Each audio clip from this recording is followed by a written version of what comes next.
Hello everyone, welcome to Chess Visor. In today's video, I'm going to show you another game from Chennai Grandmasters round number 4. This time, the tournament's leader were facing. Amin Tabatabaei was handling the white pieces and Arjun was handling the black pieces. I have already flipped the board so that we can have a better perspective. So without much delay, let's get started. With the white pieces, Amin Tabatabaei starts the game with the 1 e4 and we have the Italian opening on board. uh, as you may expect that when both players go for the bishop c4 bishop c5 line, that is called a gioco pianissimo or gioco piano. The meaning is that it's a slow game, but I don't think it's going to be a slow game when Arjun plays it, right? So let's see what happens. So castle and then pawn d6 and then pawn c3, pawn a6. So many waiting moves were played by Arjun actually. Pawn h6, rook e1, and then after bishop a7, pawn to b4, finally he unleashes or reveals why he was waiting for this, this move number 9. So he has not done or he has not castled yet. So what is the move here? Can you guess the move?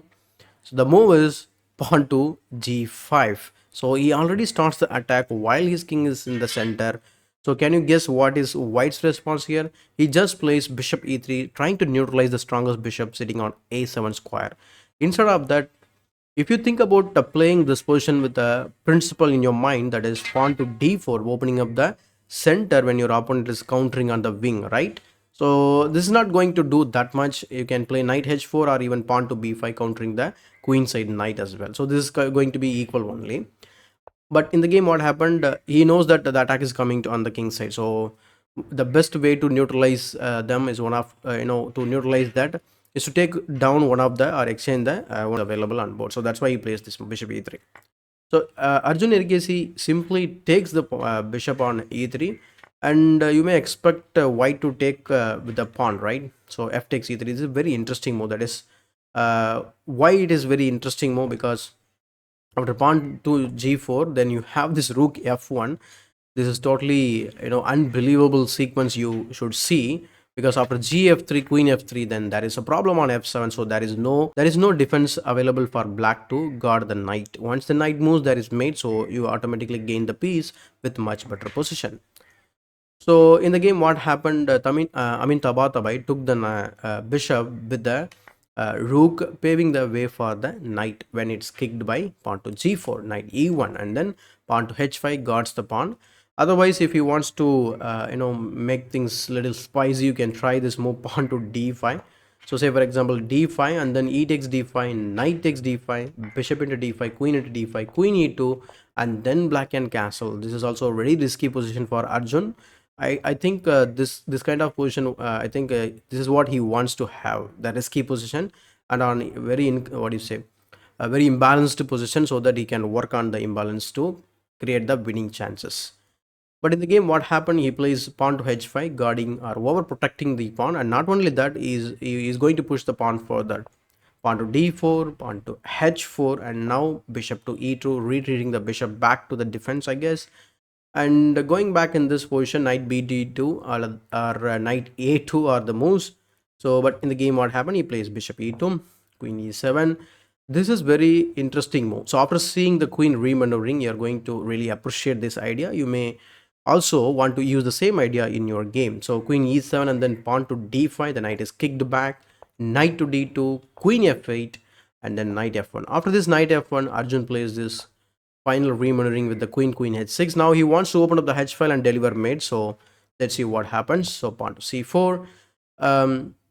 While Arjun is creating his chances on the king side or trying to attack the king, and here Tabatabaei is trying to open up the center or expand on the queen side and trying to create some counter in the center as well as on the queen side. If Arjun fails or Tabatabaei protects the king side without much problem, then it's a huge problem for Arjun on the king side, on the queen side as well as in the center. Let's see. Pawn to g3 he plays. He wants to open up the position, so he gives up the pawn maybe. So after f takes g3, h takes g3, instead of, I think you should not take the pawn, obviously. Say for example, if you take the pawn, then the check is not going to do that much actually, but rather a5 is an option. So trying to fix the pawn on the light squares and open up the other side of the board to attack all of a sudden. But in the game, what happened? He played h3. I know what you are thinking now. So you might be thinking about sacrificing the bishop on h3 right away, right? You can do that immediately, but you are not going to gain anything, or you don't have an active attack to do or continue. So that's why in this position, Arjun, controls the attempt and plays the move knight b d7, pawn c5, knight f8. He wants to involve more piece into the game. The knight is actually heading towards f5 or f4 square. It's a beautiful square for the knight. So knight f8 and then c takes d6, c takes d6, and then queen c1, trying to infiltrate the position. Bishop takes h3. Finally, the interesting sacrifice was played. After this, the sacrifice has been accepted. So knight g6. Like I said, the knight is coming to f4. You cannot stop that immediately. So he plays rook takes g3, knight f4, queen e3, and then knight takes h3 check. And here, looking at this position or black's attack, actually Amin Tabatabaei decides to give up the rook here. So that way the imbalance has been, the material has been restored, and also new imbalance has been created, that is two minor pieces against the rook. But how the rook and the minor pieces are placed, let's find out. So queen takes h3, rook takes h3, and then bishop f3 was played. And here after rook c8, as you can see, the rook is completely active, and Arjun grabbed the open file with the rook c8 move. And also the other rook which is sitting on h3 is also active. Let's see, rook b1 and then rook c3. So now the rooks are active on the third rank, and knight to d2 guarding the bishop, king e7. If you ask what is the evolution says or how the position is, it's completely equal. Okay, so there is no problem for both sides. It's completely equal. In order to get the draw, or without losing the game, you need to continue with the accurate moves. That's all.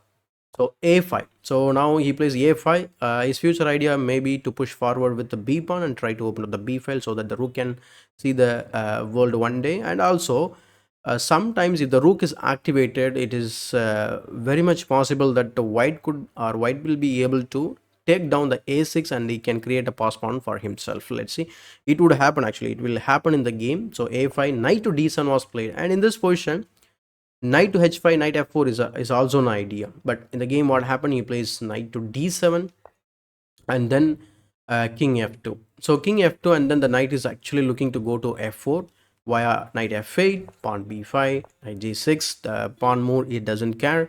All he cares about bringing the pieces into the harmony or to the king side attack. B into a6 was played. After b into a6, he plays bishop to g2, and then rook h6 dropped. It looks like the pieces has been, or the Arjun rook has been kicked away, but it is not actually. So he plays rook b7 check. After king f8, he plays rook b6. It's a kind of a double attack. You cannot escape this.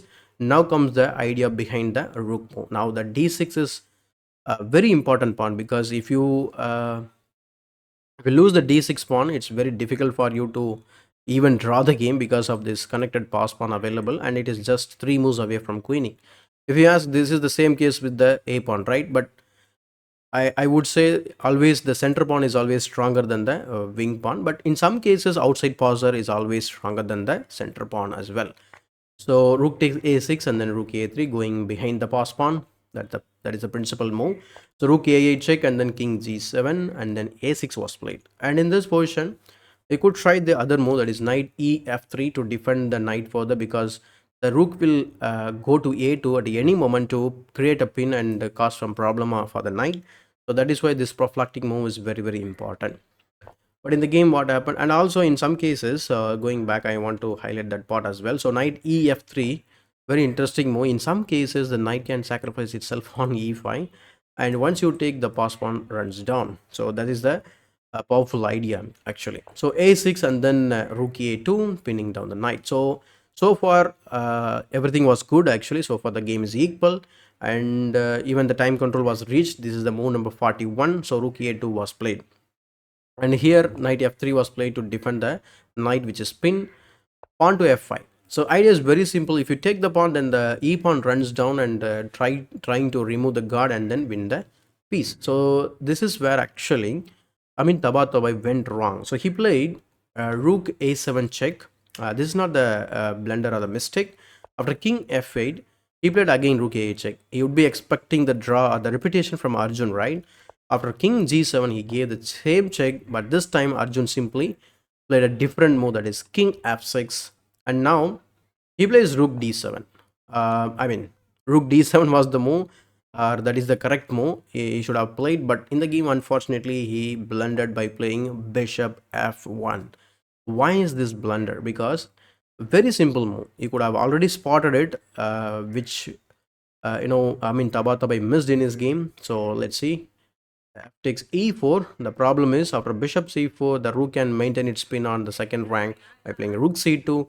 Rook d7 was tried, but there is no rush, right? So he plays simply rook h3, getting out of the threat and also trying to win the knight by force. Finally, he plays king e3 and then he takes f3. The piece is lost now. After knight e4 check, he plays king f5. He takes the pawn. It creates another pass pawn. But Arjun's f pawn will be very stronger and it is very close to the back rank, I mean queening. So let's say king g6 and bishop f1. And then the final move, that's a brilliant rook sacrifice. Of course, rook e2 check, deflecting, or what do you say, sacrificing the rook to deflect his own pawn to create the pass pawn, so something like that. But in this position, after 50-second move, after rook e2 check, in this position, I mean Tabatabai simply resign the game, so there is no time for him to save the what do you say, the save, or prevent the pawn from queening, as well as he doesn't have the time to promote his own pawn. So that's why in this position he resigned. Let me show you this quick variation for better understanding. After bishop e2, that is the discovery. So the knight is guarding the pawn, that is the problem. So heroic knight on f4. You remember this remaneuvering, knight f8, knight g6, knight f4. So you also try to do the same thing in your game. So king to d2, rook d3 check, and then it will be forced mate in 3 or 4 from here. So yeah, queen g3 would be a checkmate. So I hope you like this quick review of this game. And with this win, actually, Arjun erigaisi pumped his rating up to 218, 809 actually. So now he's just close to 20 plus ratings, or he is away 20 plus ratings away from Magnus Carlsen to take over him. Let me know your thoughts and ideas in the comment section below. What do you think about this? And if you like this video, please give it a thumbs up and subscribe Chess Advisor for more.